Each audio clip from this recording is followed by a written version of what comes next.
Good morning, everyone. We hope everyone is well, and we are going to continue our learning. What a beautiful weekend it was. I hope you had enjoyed the good weather.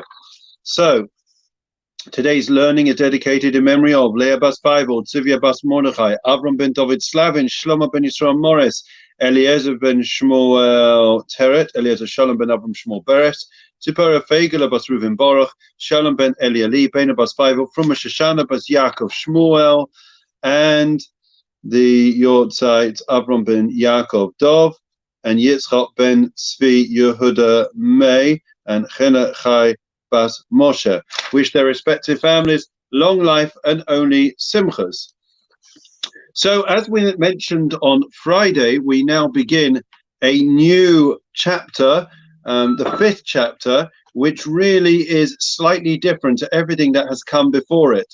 Whereas before this, we've been discussing actual ethics of the fathers, in other words, character traits that we all want to acquire. In this particular case, the chapter 5 is not really about teaching us ethics, but it's more of an philosophical overview of life, and it groups different people and different things together. Okay, so with that in mind, we can make a start. Okay. Good morning to everyone that are still joining us. So the Mishna says as follows: Ba'asara mamoros nivra ha'olam. This world, right, contrary to the flat earth and the evolutionists and everyone else, this world was created with 10 statements. God created this world with 10 statements.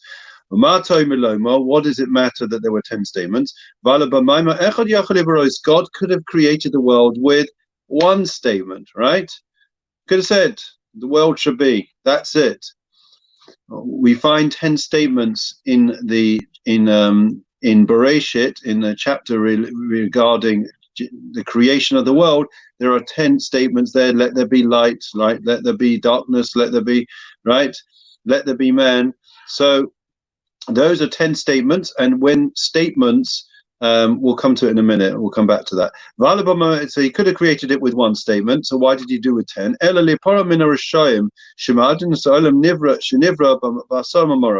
In order to punish those wicked people that lose the world with 10 statements. And to give good reward to those righteous people, right? That the world was created with 10 statements. What exactly is going on in this Mishnah? It's rather puzzling, rather cryptic. Let's try and understand it. Okay. So it goes like this. I can see that some people are very, very happy this morning as a result of some of the results. So there you go. Anyways, it goes as follows. So 10 statements. So what is the word for speaking or for statements in Hebrew? Does anybody know? So the word for a statement or to speak is ledaber. Right? Ledaber means to speak, and it means also a thing, an object. A davar is an object in Hebrew. So the word for a statement, for speech, and the word for a thing, for an object, are the same. And what that tells us is that in Hebrew, speaking is a reality, and therefore when for us it's a reality in that it has real consequences and there's real significance, and therefore speaking we are considered human beings above the animal world and the rest of creation, in that we speak. That's what differentiates us. But also it is that when we pray, when we use speech constructively, we are creating worlds. Conversely, with our speech, as we're all aware, that a statement that somebody says can destroy a person or can destroy a world. And therefore, in essence, that is what we are discussing in this Mishnah. That therefore, when we have 10 statements, it means that when we use speech constructively as good people, then we get more reward, because we are not just keeping one statement of God, one command of God, we are keeping 10. Why is the number 10 significant? Who can name another 10 that we have in the Torah? Right? We have 10 statements of creation. What else do we have? there's at least 2 other 10s that every person, I'm looking down the list of who's said good morning, all of you should be writing to me now. Come on, I'm going to give you half a minute. What number 10? If I said 10, what's the association of 10 in the Torah? Come on, David, Jackie, Richard, anyone? Michael, Caroline? Type away. The 10 Commandments. Thank you, Richard Baruch, for saving us. Any other 10s? So there was the 10 plagues. Okay. There are, okay. 10 Commandments. Yes. 10 Commandments. Yes. Jackie's got there. Yeah. Everyone's coming up with it now. Yes. 10 spies. Yes. So 10 is a very significant number. And 10 is the number of creation. In other words, it's a whole number, right? You have 1, 2, 3, 4, 5, 6, 7, right? 10 is a unit. So when you get to 10, it's 1 plus a 0. So therefore, it is a completion of something, so it's either a creation or a decreation. So when it comes to the 10 statements, the 10 statements of creation, that means that we have a complete, yes, number 10, Harry Kane. Thank you for that, David. Very helpful.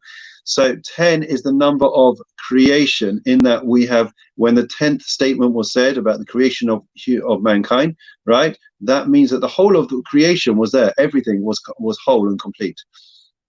Actually, the 10th one was God rested. The 10 plagues is the opposite. It's the decreation, that God, as it were, tore out the world of Egypt, right, and decreated it in order that it should be able to behave properly. So now number 10 always represents wholesomeness, completion, right? So therefore 10 statements of creation mean that something is whole. And that number 10 we're going to see a number of times in this chapter. The next one is 10, I think we've got time. I don't have the time on me because my watch stopped. Asara Dores Adam va'ad Noach. So there are 10 generations from Adam and from creation all the way to Noach. Okay, then there is 10 generations. The next Mishna, we're up to the 3rd Mishna already, from Noach to Abraham. Okay, so we see that number 10 is a very, very significant number, as we already mentioned, in forming something, creating something. Okay, because we know that from Adam till Noach, that was a real landmark when we arrived at Noach, right? In that was the end of the flood came, and from Noach to Abraham was also a significant period, whereas Abraham introduced the concept of belief in one God, right? Then there are 10 challenges. The next Mishnah, we're doing all of them together today. There are 10 trials that Abraham had to endure in his lifetime, right? The final one was the binding of Isaac.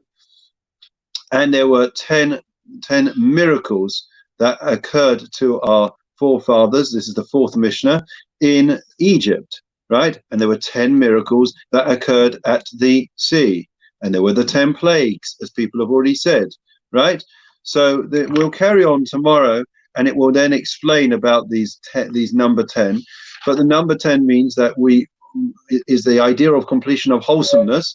And the idea of looking at this is that we should recognize, right, the first point to bear in mind is the idea of speech. Okay, obviously our speech is not the almighty speech, in that as soon as he says something, it becomes a physical reality. But we should know that it's just as much as reality when we speak as when we carry out an action, right? If you build a house, right, it becomes a physical reality. You conceived it in your mind, you thought about it, you dreamed, then you conceived it, then you thought about it, you planned it, right? Then you drew it out, and then eventually you, with your hands, you built it, okay? But speech is as much a reality. And I think that is one of the points to bear in mind, especially in the period of the 3 weeks when it was through speech that we ended up going into exile, because there was Lashon Hara, people didn't speak well with each other. And therefore, when speech is the most important thing, communication is the key in this world. We don't just mean speaking with our mouths, we mean all forms of communication.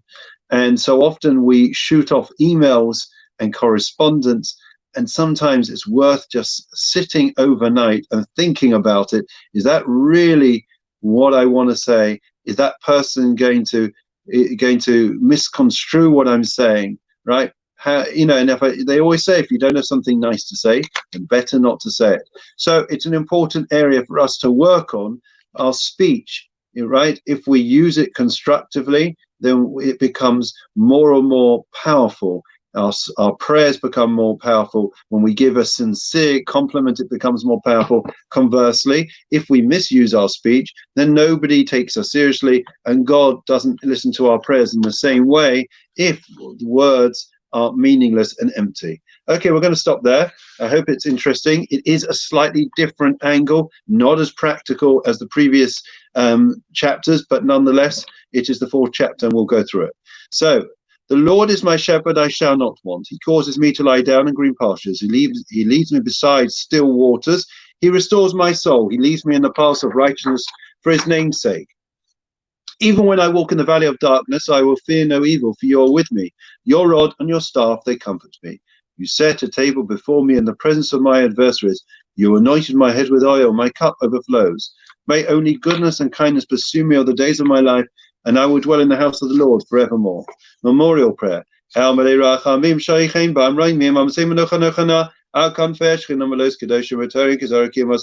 Es Nishmois, Lebas Pivot, Sivibas Mordechai, Abram ben David Slavin, Shlomo ben Yisrael Morris, Eliezer ben Shmuel Teret, Eliezer Shalom ben Abba Shmuel Beres, Porafeg Lebas Ruven Baruch, Shalom ben Elieli, ben Abbas Pivot, from Shoshana Bas Yaakov Shmuel, Abram ben Yaakov, Dov Yitzchak ben Tzvi, Yehuda Mei, Chena Chai Bas Moshe, Shalchu li Olamam Began Eden Temenu Chosam Lachim Balarachamim, Yasti Rein Vesesikana Pavli Olamim. Amen.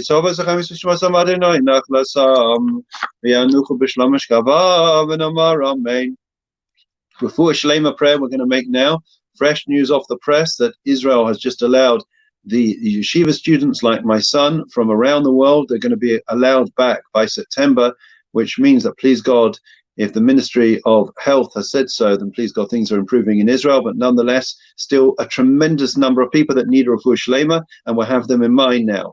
Misha Berach Avasin, Rabbi Yitzchak Yaakov, Moshe Aaron, David Shlomo Yivarach, Rabbi Sachelim, Bavo Shanim Mispalim, Bavo Ram Bizchazak, Kadosh Baruch Hu Yimalei Rachim Aleihem, Lachmal Lefosam Vishlach Lem Pushlim and Shemaim Lacholuvim Besoch Shacho Yisrael Refuah Nefesh V'Sakov Vashavak Makaribin Amar Amen. Refuah Shlema to all those that are unwell. One little thought, I'm hoping to write about it. So consider that in the current coronavirus, we are now being told that we have to wear masks. Masks cover our faces. They cover in particular our mouths.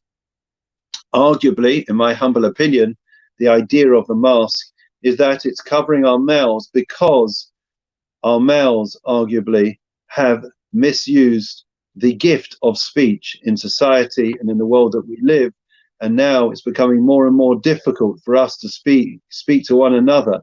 So hopefully we will regain an appreciation for communicating and for interacting with one another, and therefore will create a better world, a more considerate, sensitive and loving world after the coronavirus. Wishing everyone well. Have a great day. Look forward to seeing you tonight, 8 p.m. on the program. Look forward to seeing you tomorrow, if not, 8:30. Bring your friends. Take care.